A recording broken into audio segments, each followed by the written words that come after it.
سورۃ الفلق۔ رسول اللہ صلی اللہ علیہ وسلم نے فرمایا، عقبہ بن عامر رضی اللہ تعالی عنہ سے مروی ہے، لن تقرأ شيئا ابلغ عند اللہ من قل اعوذ برب الفلق۔ سورۃ الفلق سے بڑھ کے کوئی بھی ایسی صورت نہیں جو اللہ رب العزت کے ہاں بلیغ ہو، اللہ تعالیٰ کے ہاں اتنی پسندیدہ صورت ہے۔ بلکہ رسول اللہ صلی اللہ علیہ وسلم کی دوسری روایت کے الفاظ ہیں، لن تقرأ بسورۃ احب الی اللہ وابلغ عنده منها۔ اللہ کے نزدیک اس صورت سے بڑھ کے نہ کوئی محبوب صورت ہے اور نہ ہی کوئی بلیغ صورت ہے۔ بلکہ رسول اللہ صلی اللہ علیہ وسلم نے فرمایا، جس رات یہ دونوں صورتیں نازل ہوئیں، سورۃ الفلق اور سورۃ الناس، رسول اللہ صلی اللہ علیہ وسلم نے فرمایا، آج رات ایسی آیتیں مجھ پہ نازل ہوئی ہیں جیسی آیات پہلے نازل نہیں ہوئیں۔ اور وہ کون سی 11 آیتیں ہیں؟ قل اعوذ برب الفلق اور قل اعوذ برب الناس، ان 2 صورتوں کی آیتیں ہیں۔ آپ صلی اللہ علیہ وسلم پر لبید بن عاصم نے جادو کیا، جیسا کہ صحیح بخاری کی اور صحیح مسلم کی روایت ہے۔ جادو جب ہوا تو اللہ نے اس کا علاج کیا بیان کیا؟ جبریل امین کو بھیجا، رسول اللہ صلی اللہ علیہ وسلم کے پاس آئے، خبر دی کہ بئر زروان کے اندر، زروان نامی کنویں کے اندر لبید بن عاصم نے ایک گڑیا بنا کے اس پہ 11 سوئیاں لگائی ہوئی ہیں، اور کھجور کے گابے میں 2 پتھروں کے درمیان اس کو اس کنویں میں رکھا ہے۔ رسول اللہ صلی اللہ علیہ وسلم نے سیدنا علی رضی اللہ تعالی عنہ کو حکم دیا اور اس کو نکال کر لائے، اور آپ نے کیا کیا؟ وَيَقْرَأْ آیَةً، آیت کو پڑھتے، فَأَمَرَهُ أَن يَحِلَّ الْعُقَدَ، آپ نے کہا یہ گرے جو باندھی ہوئی ہیں 11، اس ایک گرہ کو کھولو اور ایک آیت پڑھو۔ 11 ہی گرے تھی، اور دوسری روایت کے الفاظ ہے 11 ہی اس نے سوئیاں لگائی ہوئی تھی۔ آپ صلی اللہ علیہ وسلم کے حکم کے مطابق ان کو کھولا گیا اور ان آیات کو پڑھا گیا، اللہ نے اس جادو سے شفا دے دی۔ اس لیے عقبہ بن عامر رضی اللہ تعالی عنہ سے مروی ہے، امرنی رسول اللہ صلی اللہ علیہ وسلم ان اقرأ المعوذتین بعد کل صلاۃ، مجھے اس بات کا حکم دیا کہ میں ہر نماز کے بعد ان 2 صورتوں کو پڑھنا نہ چھوڑوں، قل اعوذ برب الفلق قل اعوذ برب الناس۔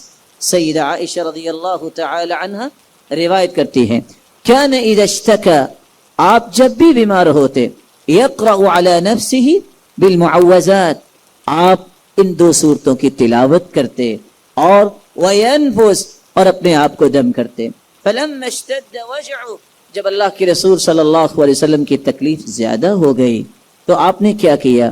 سیدہ عائشہ فرماتی ہیں، کنت اقرأ علی، میں ان 2 صورتوں کی تلاوت کر کے آپ کو دم کرتی، وامسح بیدہ رجاء برکتها، اور 2 صورتوں کو پڑھ کے میں آپ صلی اللہ علیہ وسلم کے ہاتھوں پہ پھونک مارتی اور ان کے ہی ہاتھوں کو ان کے جسم پہ لگاتی تاکہ آپ صلی اللہ علیہ وسلم کے ہاتھوں کی برکت بھی شامل ہو جائے۔ رسول اللہ صلی اللہ علیہ وسلم نے اس لیے صحابہ کرام کو اس بات کا حکم دیا اور خود بھی ایسا ہی کیا، کان یتعوذ من عین الجان وعین الانس، اگر کسی شخص کو جن کی شکایت ہو یا کسی انسان کی نظر لگ جائے، حسد کی نظر، اس سے بچاؤ کا آسان طریقہ یہ ہے کہ ہر نماز کے بعد ان 2 صورتوں کی تلاوت کی جائے۔ رسول اللہ صلی اللہ علیہ وسلم نماز پڑھ رہے تھے، سلسلہ صحیحہ کی روایت ہے، اور ایک بچھو نے کاٹ لیا۔ فلما فرغ، جب اللہ کے رسول صلی اللہ علیہ وسلم نماز سے فارغ ہوئے، قال لعن اللہ الاقرب لا تدع مصلیا، لعنت ہو بچھو پر، یہ کسی نمازی کو بھی نہیں چھوڑتا، ولا غیرہ، نہ کسی دوسرے کو چھوڑتا ہے۔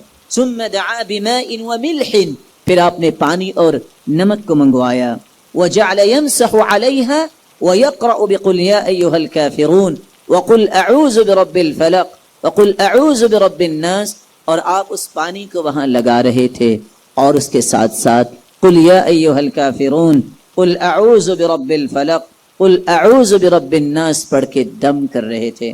عقبہ بن عامر رضی اللہ تعالی عنہ سے مروی ہے، میں سفر میں اللہ کے رسول صلی اللہ علیہ وسلم کے ساتھ تھا، تو رسول اللہ صلی اللہ علیہ وسلم نے فرمایا الا اعلمک خیر سورتین، میں آپ کو سب سے بہترین صورتوں کی تعلیم نہ دوں؟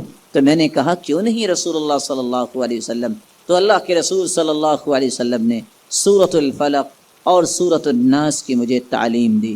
رسول اللہ صلی اللہ علیہ وسلم نے عقبہ بن عامر روایت کرتے ہیں، صحابی کو یہ حکم دیا اقرأ بہما کلما نمت وقمت ما سأل سائل ولا استعاذ مستعیذ بمثلہما۔ اے میرے صحابی، جب سونے لگو تب بھی ان دو صورتوں کو نہ بھولا کرو، جب بیدار ہو تب بھی ان دو صورتوں کو ضرور پڑھا کرو۔ ہوگا کیا، کوئی بھی شخص اللہ سے سوال کرتا ہے یا اللہ کی پناہ مانگتا ہے، ان دو صورتوں سے بڑھ کے کوئی خوبصورت سوال نہیں، اور ان دو صورتوں سے بڑھ کے کوئی خوبصورت تعوذ نہیں، اس لیے اس کو لازم پکڑو۔ رسول اللہ صلی اللہ علیہ وسلم نے یہ سارے فضائل کس صورت کے بیان کیے؟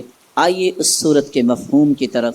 قل اعوذ برب الفلق، قل کہہ دیجئے اعوذ برب الفلق، میں پناہ لیتا ہوں صبح کے رب کی، من شر ما خلق، ہر اس چیز کے شر سے جو اس نے پیدا کی، ومن شر غاسق اذا وقب، اور اس شر سے جو اندھیری رات کا شر ہے جب وہ پھیل جائے، ومن شر النفاثات فی العقد، اور گروں میں پھونکنے والیوں کی شر سے، ومن شر حاسد اذا حسد، اور حاسد کے حسد سے اور اس کی شر سے میں اللہ کی پناہ مانگتا ہوں۔ قل اعوذ برب الناس، کہہ دیجئے میں پناہ لیتا ہوں رب کی جو انسانوں کا رب ہے، ملک الناس، انسانوں کا بادشاہ ہے، الہ الناس، انسانوں کا معبود برحق ہے، من شر الوسواس الخناس، بار بار پلٹ کے آنے والے وسوسہ ڈالنے والے کی شر سے، الذی یوسوس فی صدور الناس، جو لوگوں کے سینوں میں وسوسہ ڈالتا ہے، من الجنۃ والناس، جو انسانوں میں سے بھی ہے اور جنوں میں سے بھی ہے۔ اللہ رب العزت ان صورتوں کی تلاوت اور ان صورتوں کے مفاہیم کو سمجھنے کی توفیق عطا فرمائے۔ ان دو صورتوں کا پیغام جو میرے اور آپ کے لیے ہے، اگر میں جادو سے بچنا چاہتا ہوں، اگر میں کسی قسم کے حسد سے بچنا چاہتا ہوں، کسی قسم کی نظر بد سے بچنا چاہتا ہوں، تو مجھے ہر نماز کے بعد ان دو صورتوں کی تلاوت کرنی چاہیے۔ اپنے آپ کو، اپنی اولاد کو ہر قسم کے حسد، ہر قسم کی نظر اور ہر قسم کے جادو سے بچانے کے لیے ان اذکار کی پابندی کیجیے، صبح و شام کے اذکار کی پابندی کیجیے، خصوصاً ان صورتوں کی تلاوت کیجیے۔ جہاں میں اس بات کی خواہش کرتا ہوں کہ اپنے بچے کو اچھا لباس پہناؤں، اپنے بچے کو اچھا کھانا کھلاؤں، اس کے مستقبل کو روشن بنانے کے لیے اور اس کی صحت کو برقرار رکھنے کے لیے، اس کو شیطانی اور انسانی ہر قسم کی ایذا سے بچانے کے لیے مجھے صبح و شام اپنے بچوں کو یہ دم کرنا چاہیے۔ اللہ رب العزت ہم سب کو توفیق سے نوازے۔